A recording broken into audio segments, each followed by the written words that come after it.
Hey everybody, this is Everyday Commentary, and this is a video overview of this flashlight. This flashlight is the Hoku, and it is by Mitch and I forget the other person who helped make it. It is available on their website. They did a run in brass and copper, both of which I do not like. And then they did a run in titanium. I would prefer a run in aluminum, but you know, what are you gonna do? Titanium's pretty good. This flashlight costs $300. I'm gonna go through and do a typical overview. I'm gonna tell you what I like, what I don't like, and I'm gonna go through the specs.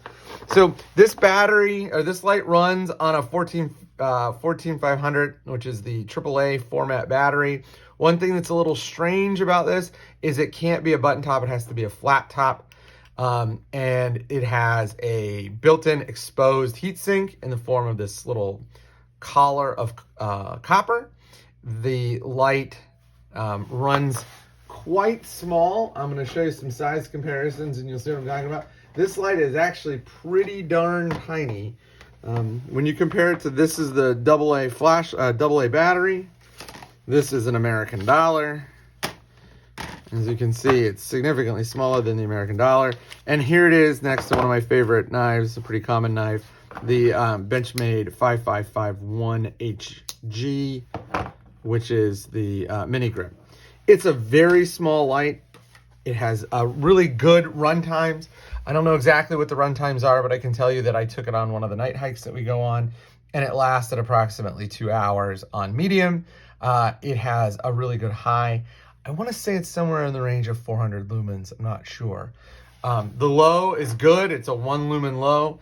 And as you can see, it has a bolt-on pocket clip.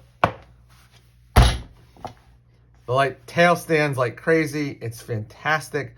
It has no magnet, which I'm starting to think is a good thing. But overall, those are the specs. Like I said, the price I think was like $300. So what I like about the light, obviously, I love the size of the light. I like the output of the light. It's a really nice, clean, delicious beam. I think this is a 219, an Nichia 219 series emitter. It has a really high color rendering output. This gives you like virtual sunlight in your pocket. So I love the output. It's really good, especially for the size of the light. The other thing that I really like about the light is I love the bolt-on clip.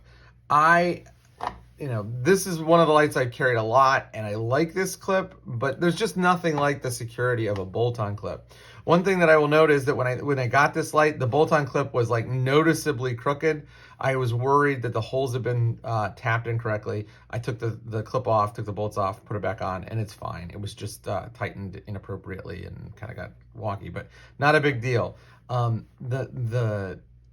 The bolt-on clip is really stout and secure, but it's also not going to destroy your pocket.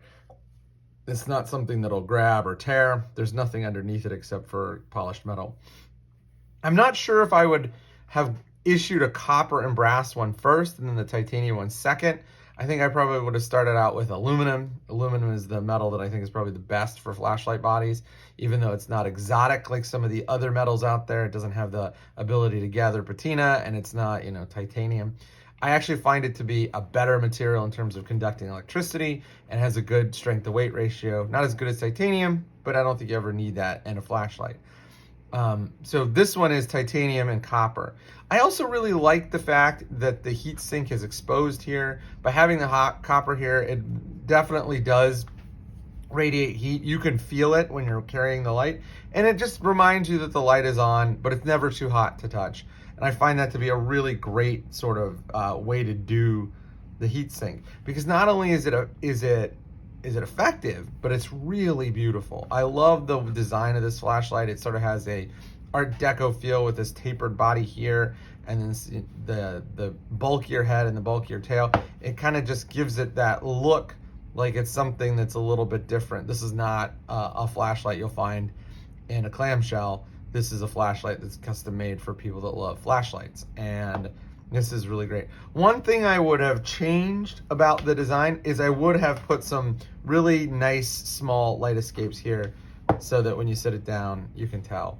That would be probably the only change, and I don't think it's that big of a deal. In terms of what I don't like, there is nothing here I don't like. This thing, like I said, is rock solid on the tail stand. It has a very simple twist and twist again user interface that if you've used flashlights in the past 15 years, you know how to do. It's a great flashlight for the design. You know, $300 is a lot of money for a flashlight because, you know, $300 is just a lot of money for anything you put in your pocket. But this is not something that I got and was like, ooh, that was really overpriced. Especially when you compare something like this flashlight to this knife. This knife is a production knife. It's a designer-produced blade by Brian Nadeau, so it's not something that has, you know, infinite availability. But it's still a production knife. He designed it, and then it was built by Rayot.